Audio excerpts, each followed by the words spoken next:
Eu queria que você abrisse sua Bíblia, por gentileza, em Gênesis capítulo 2 e 3. A gente vai estar fazendo, pontuando alguns textos.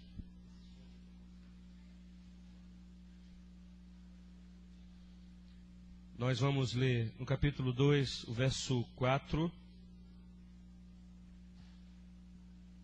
e o verso 8, 7 e 8. No capítulo 2, verso 4, 7 e 8. E depois a gente vai... Os irmãos me acompanham, por favor. Todos encontraram? Pode dizer, graças a Deus. Então leiamos o que diz a palavra do Senhor. Eu pediria que alguém orientasse o pessoal lá atrás. Esta é a gênese dos céus e da terra quando foram criados. 2:4 agora. Esta é a gênese dos céus e da terra quando foram criados, quando o Senhor Deus os criou. Verso 7. Então formou o Senhor Deus ao homem do pó da terra e lhe soprou nas narinas o fôlego de vida, e o homem passou a ser alma vivente. E plantou o Senhor Deus um jardim no Éden, na banda do Oriente, e pôs nele o homem que havia formado. Versos de número 18. Disse mais o Senhor Deus: não é bom que o homem esteja só. Verso de número...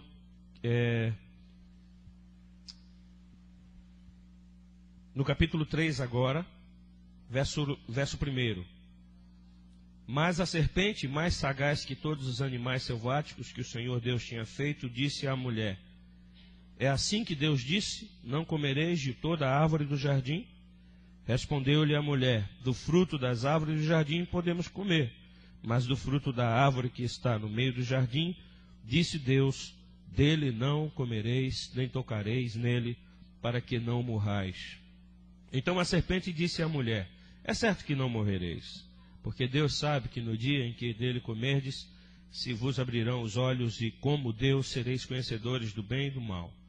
Vendo a mulher que a árvore era boa para se comer, agradável aos olhos, e árvore desejável para dar entendimento, tomou-lhe do fruto e comeu, e deu também ao marido, e ele comeu. Abriram-se então os olhos de ambos, e percebendo que estavam nus, coseram folhas de figueira e fizeram cintas para si. Quando ouviram a voz do Senhor Deus, que andava no jardim pela viração do dia, esconderam-se da presença do Senhor Deus, o homem e sua mulher, por entre as árvores do jardim. E chamou o Senhor Deus ao homem e lhe perguntou: onde estás? Ele respondeu: ouvi a tua voz no jardim, e porque estava nu, tive medo e me escondi. Perguntou-lhe Deus: quem te fez saber que estavas nu? Comeste da árvore que te ordenei que não comesse? Então disse o homem: a mulher que me deste por esposa, ela me deu a árvore e eu comi. Disse o Senhor Deus à mulher: que é isso que fizeste? Respondeu a mulher: a serpente me enganou e eu comi. Agora no verso 21 em diante. E fez o Senhor Deus vestimenta de peles para Adão e sua mulher, e os vestiu. Então disse o Senhor Deus: eis que o homem se tornou como um de nós, conhecedor do bem e do mal. Assim que não estenda a mão e tome também da árvore da vida, e coma e viva eternamente. O Senhor Deus, por isso, o lançou fora do jardim do Éden, a fim de lavrar a terra de que fora tomado. E expulso o homem, colocou querubins ao oriente do jardim do Éden, e o refulgir de sua espada, que se revolvia, para guardar o caminho da árvore da vida. Amém? Essa história é conhecida de todos nós aqui. Alguns a conhecem de maneira deturpada, porque o mundo conseguiu vender uma ideia de que Adão comeu maçã, de que Eva comeu maçã. Alguns vendem a ideia de que o sexo era proibido. Enfim, tem várias leituras aí sendo feitas sobre esse texto.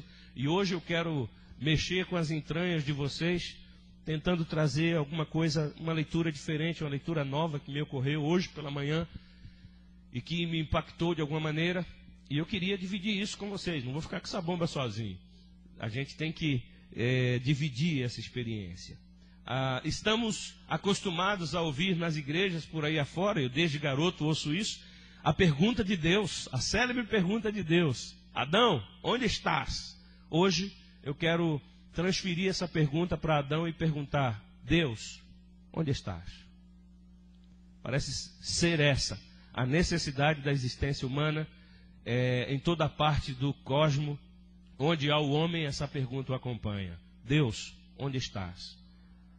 A pergunta de Deus para Adão reflete a pergunta de Adão para Deus. E sobre isso eu quero estar compartilhando.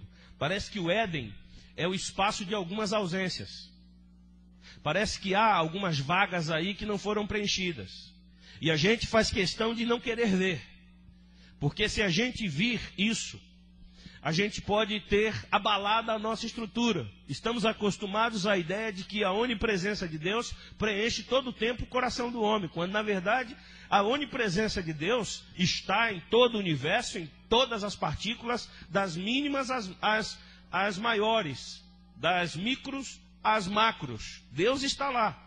Mas a sensibilidade em relação a Deus, ela é variável. Ela nem sempre acontece no meu coração e no seu coração. A pergunta sobre Deus está na nossa carne. A nossa existência é a pergunta e quer resposta. De onde ele se encontra, de onde ele vem, para onde está indo.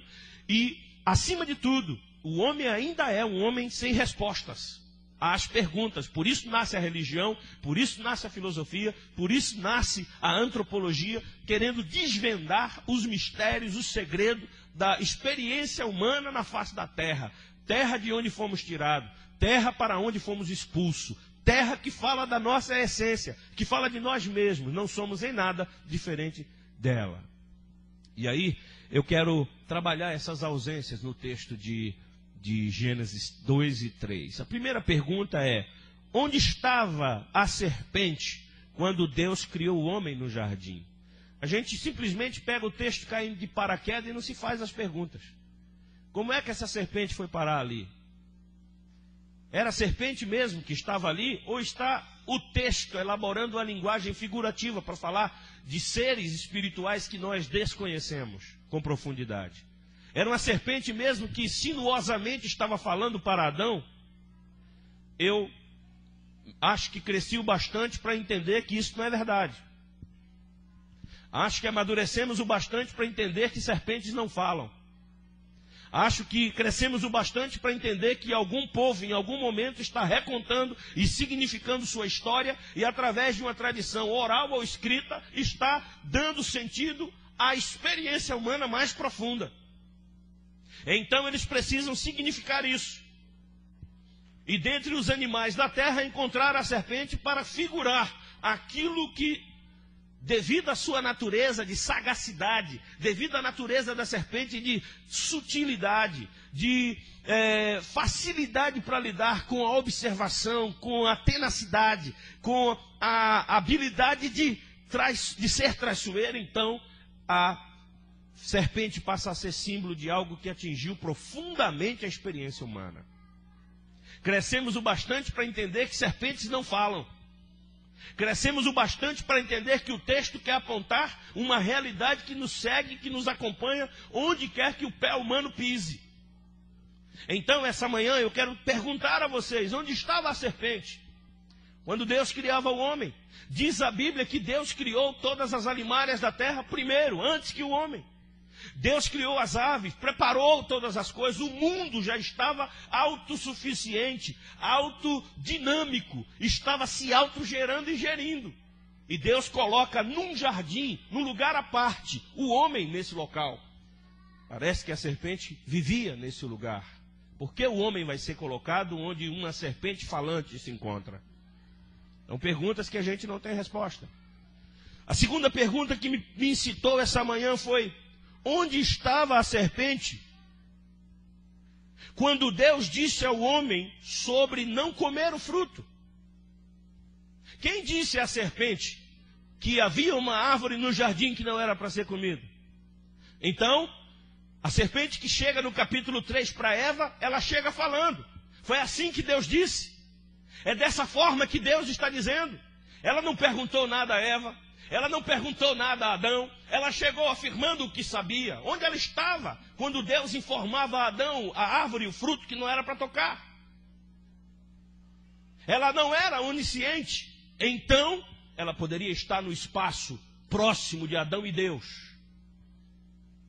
Ali, onde a conversa à mesa acontecia. Ali no lugar de segredos interessantes. Ali no lugar de sentimentos amáveis entre Deus e Adão. Parece que ela estava escutando tudo que rolava entre Deus e Adão. No capítulo 3, ela chega dizendo, é assim que Deus diz. Não foi assim que Deus disse. Fazendo uma releitura, uma interpretação diferente da palavra de Deus. E Eva, possuidora de um conhecimento, eu não sei se ela estava lá quando Deus disse a Adão, não toque naquele fruto. Parece que Adão viveu um período sozinho. Houve vagas e espaços vazios na relação de Adão com Éden e com Deus. Eva é uma experiência posterior. A Bíblia diz que quando Deus criou a Eva, primeiro construiu a frase, não é bom que o homem esteja só. Adão era um ser solitário. Há espaços na nossa vida, querido, que Deus não preenche. Mas, pastor Robério, o que o senhor está falando? Eu preciso ser realista com você. O papel do seu marido, Deus não vai fazer. O papel de pai, Deus não vai fazer para você, meu jovem. No sentido da paternidade humana. O papel de mãe, de amamentar, Deus não vai fazer para você. Então, Deus é Deus, na condição de Deus, e preenche todas as lacunas da nossa vida, mas há coisas que Deus não faz por nós. É por isso que você, minha querida, precisa afagar os seus filhos. É por isso que você precisa construir uma relação madura em sua casa. É por isso que você precisa edificar carinho, amor e afetividade com as pessoas que estão em torno de você, porque Deus não vai fazer isso. Ele espera que você faça. Ele te deu mão para que você estenda a mão para alguém. Então Adão estava só, diz a Bíblia. E quando a Bíblia diz que Adão estava só, é porque estava só. Havia um espaço, uma lacuna, um vazio. E onde estava a serpente quando Deus construiu para Adão, que não deveria comer do fruto? Estava lá, no lugar da comunhão, no lugar da espiritualidade, no lugar da relação com Deus e Adão. A terceira pergunta que me inquietou essa manhã foi, onde estava Eva quando Deus disse a Adão para não comer do fruto proibido? Será que Deus disse isso a Adão quando Eva ainda era informe? Será que Deus disse para Adão isso quando Eva não existia? Quando Eva era apenas um projeto, uma costela a ser formada? Ou Deus disse isso para ambos, na formação dos dois? Parece que o texto não deixa claro. E parece que no momento que a serpente aborda Eva, ela não tem a resposta tão segura. Parece que ela foi informada num segundo plano. A serpente diz, é assim que Deus diz? Ela vai dizer, olha, não é bem assim. Deus diz que não devemos comer o fruto. Se tocarmos no fruto, nós pereceremos, nós morreremos. Parece que ela ouviu isso de Adão, e Adão foi o responsável para passar essa informação para ela. E a quarta pergunta, onde estava Adão quando Eva estava conversando com a serpente? Onde estava Adão? Ele deveria estar ao lado da sua esposa. O Éden não era tão grande assim. Por que ele não estava ao lado de Eva? Por que ambos não estavam conversando com a serpente? Por que Eva estava solitária naquele momento? Deus disse, não é bom que o homem esteja só. E essa construção também implica Eva. Por que ela estava sozinha? Será que Adão estava em crise no casamento?